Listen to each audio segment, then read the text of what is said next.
लोकसभा चुनाव के लिए पंजाब सीएम भगवंत सिंह मान का प्रचार अभियान जारी है। इसी कड़ी में सीएम मान आज पंजाब में बठिंडा में जनसभा को संबोधित करने पहुंचे। इस दौरान उन्होंने कहा कि मैं समाज के लोगों के बारे में सोचता हूं। हमारी सरकार ने पंजाब के लोगों की समस्याओं को दूर किया है। उन्होंने आगे कहा कि पहले लोग प्राइवेट स्कूल में पढ़ने के लिए मजबूर थे, लेकिन पंजाब में आम आदमी पार्टी की सरकार बनने के बाद हमने सरकारी स्कूलों को ठीक किया है। वहीं उन्होंने कहा कि पहले सरकारी अस्पतालों में इलाज कराना मुश्किल था और अब पंजाब के सरकारी स्कूलों में बेहतर सुविधा दी जा रही है। सीएम नायब सिंह सैनी रोहतक पहुंचे। रोहतक में डीएनएच की तरफ से आयोजित खेल पुरस्कार वितरण कार्यक्रम में सीएम सैनी बतौर मुख्य अतिथि शामिल हुए। इस दौरान सीएम सैनी ने अंतर्राष्ट्रीय खिलाड़ियों को पुरस्कार देकर सम्मानित किया। बिहार के पूर्वी चंपारण में पीएम नरेंद्र मोदी ने जनसभा को संबोधित किया। इस दौरान उन्होंने विपक्षी गठबंधन पर वार करते हुए कहा, 5वें चरण में विपक्षी गठबंधन पूरी तरह से हार गया है। 21वीं सदी का भारत विपक्षी गठबंधन के पापों के साथ आगे नहीं बढ़ सकता है और इसलिए हर चुनाव में जनता कांग्रेस और राजद जैसी पार्टियों पर जोरदार हमला कर रही है। उन्होंने आगे कहा कि 4 जून को भ्रष्टाचार तुष्टीकरण की राजनीति टुकड़े टुकड़े गैंग पर हमला होगा। पीएम नरेंद्र मोदी 23 और 24 मई को पंजाब दौरे पर रहेंगे। इस दौरान वह पटियाला, गुरदासपुर और जालंधर में रैली करेंगे। पंजाब बीजेपी अध्यक्ष सुनील जाखड़ ने जानकारी देते हुए बताया, पीएम नरेंद्र मोदी के दौरे को लेकर तैयारियां शुरू कर दी गई है। वह इस दौरान सुनील जाखड़ ने प्रेस वार्ता कर कहा कि पिछले 10 साल में केंद्र की नरेंद्र मोदी सरकार ने पंजाब के विकास के लिए कई काम किए हैं, चाहे सामाजिक सुरक्षा की बात हो, कृषि की बात हो या स्वास्थ्य, बुनियादी ढांचा, कल्याण, रेलवे, मकान बनाना, बिजली, पोषण, सड़क नेटवर्क या रोजगार की बात हो। पंजाब को पिछले 1 दशक में भारी केंद्रीय सहायता मिली है। ओडिशा के संबलपुर में अमित शाह ने जनसभा को संबोधित किया। उन्होंने बीजेपी प्रत्याशी धर्मेंद्र प्रधान के समर्थन में जनसभा की। इस दौरान उन्होंने कहा, ओडिशा में इस बार विधानसभा और लोकसभा दोनों चुनावों में कमल खिलेगा। उन्होंने आगे कहा कि 5 चरणों के बाद एनडीए गठबंधन 310 सीटें पार कर गया है। उन्होंने लोगों से अपील करते हुए कहा कि ओडिशा में आपको कमल खिलाना है। विधानसभा चुनाव में भारतीय जनता पार्टी को 75 से ज्यादा सीटें देनी है। दिल्ली और हरियाणा में 25 मई को छठे चरण में मतदान होना है। उससे पहले सभी राजनीतिक दलों के नेताओं ने चुनाव प्रचार तेज कर दिया है। इसी बीच आज भारतीय जनता पार्टी के राष्ट्रीय अध्यक्ष जेपी नड्डा ने रोहतक में अरविंद शर्मा के समर्थन में रोड शो किया। इस दौरान उनके साथ बीजेपी प्रत्याशी अरविंद शर्मा मौजूद रहे। हमीरपुर में केंद्रीय मंत्री अनुराग ठाकुर का चुनाव प्रचार जारी है। अनुराग ठाकुर हमीरपुर में लगातार चुनावी प्रचार कर रहे हैं। वहीं हमीरपुर में चुनाव प्रचार के दौरान अनुराग ठाकुर ने तीसरी बार बीजेपी की सरकार बनने पर कहा, बीजेपी ने 5वें चरण में शानदार प्रदर्शन किया है। देश की जनता फिर एक बार मोदी सरकार बनाने के लिए आतुर है। जनता देश में स्थिरता और निरंतरता चाहती है और मोदी जी के मजबूत नेतृत्व में ये जो ईमानदार सरकार चली है उसके काम को और आगे बढ़ाना चाहती है।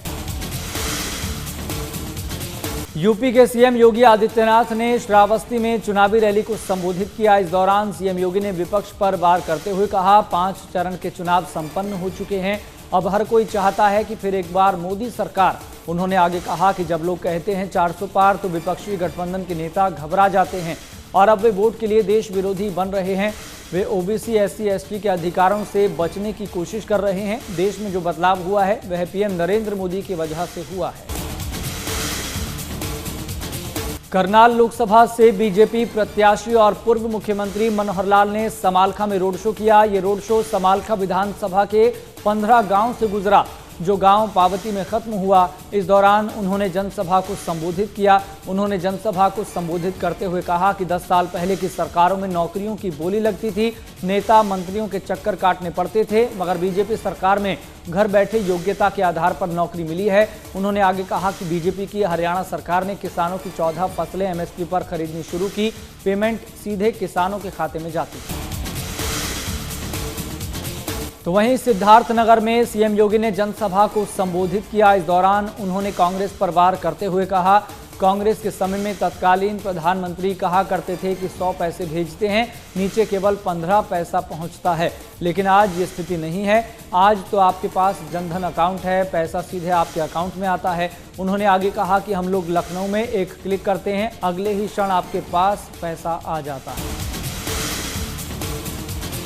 उत्तराखंड के मुख्यमंत्री पुष्कर सिंह धामी ने कैथल में जनसभा को संबोधित किया। इस दौरान उन्होंने विपक्ष पर वार करते हुए कहा कि कांग्रेस और विपक्षी गठबंधन देश के शीर्ष संवैधानिक पदों के लिए अपमानजनक भाषा का प्रयोग करते हैं। उन्होंने आगे कहा कि वे भारतीय सेना पर भी सवाल उठाते हैं, सर्जिकल स्ट्राइक के सबूत मांगते हैं।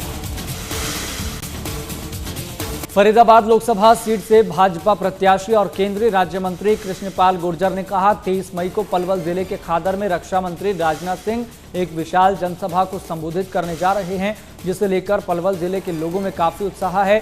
वहीं उन्होंने ये भी कहा कि इस बार लोगों ने ये मन बना लिया है कि लोकसभा चुनाव में भारतीय जनता पार्टी को रिकॉर्ड तोड़ वोटों से जिताना है।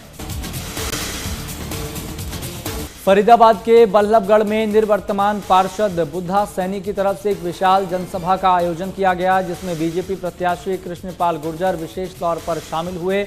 इस दौरान प्रत्याशी कृष्णपाल गुर्जर ने सरकार के 10 साल के कार्यकाल की उपलब्धियां गिनवाई और कहा फरीदाबाद समेत पूरे देश में कई विकास के कार्य हुए हैं। इस मौके पर उनके साथ कैबिनेट मंत्री मूलचंद शर्मा सहित तमाम बीजेपी के कार्यकर्ता मौजूद रहे। पूर्व आईपीएस अधिकारी प्रेम प्रकाश भारतीय जनता पार्टी में शामिल हुए। उन्होंने लखनऊ बीजेपी कार्यालय में डिप्टी सीएम ब्रजेश पाठक की उपस्थिति में पार्टी की सदस्यता ली। इस दौरान डिप्टी सीएम ब्रजेश पाठक ने कहा विभिन्न दलों के नेता बीजेपी में शामिल हो रहे हैं।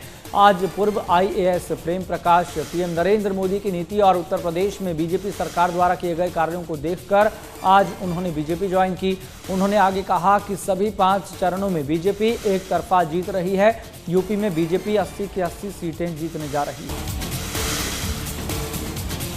हिमाचल प्रदेश के भाजपा प्रदेश अध्यक्ष डॉक्टर राजीव बिंदल ने सोलन में प्रेस वार्ता की। इस दौरान उन्होंने बताया सिरमौर जिले में पीएम नरेंद्र मोदी की जनसभा होने जा रही है। 24 मई को सिरमौर के चौगान मैदान और मंडी जिला के पड्डल मैदान में पीएम जनसभा को संबोधित करेंगे। उन्होंने कहा पीएम मोदी की जनसभाओं को लेकर लोगों में काफी उत्साह देखने को मिल रहा है। जालंधर कैंट से पूर्व विधायक जगबीर सिंह बराड़ भारतीय जनता पार्टी में शामिल हुए। बराड़ ने दिल्ली स्थित बीजेपी के पार्टी हेडक्वार्टर में सदस्यता ग्रहण की। इस दौरान बीजेपी नेता तरुण चुघ मौजूद रहे। बीजेपी कार्यालय में तरुण चुघ ने बराड़ को बीजेपी में ज्वाइन करवाने के साथ ही पार्टी में उनका स्वागत किया। जगबीर बराड़ ने पार्टी ज्वाइन करने के बाद कहा केंद्र की नीतियों के साथ पंजाब को आगे बढ़ाएंगे, पंजाब को बेरोजगारी मुक्त करना ही हमारा टारगेट है। बीजेपी ने पूर्व केंद्रीय मंत्री और सांसद जयंत सिन्हा को कारण बताओ नोटिस जारी किया। कारण बताओ नोटिस में जयंत सिन्हा को 2 दिन के अंदर जवाब देने को कहा है। नोटिस में लिखा गया कि जब से पार्टी ने मनीष जायसवाल को हजारीबाग लोकसभा सीट से उम्मीदवार घोषित किया है, तब से आप संगठनात्मक कार्यों और चुनाव प्रचार में कोई दिलचस्पी नहीं ले रहे हैं। इसके बावजूद इस लोकतंत्र के महापर्व में आपने अपने मताधिकार का प्रयोग करना भी उचित नहीं समझा। आपके आचरण से पार्टी की छवि खराब हुई है।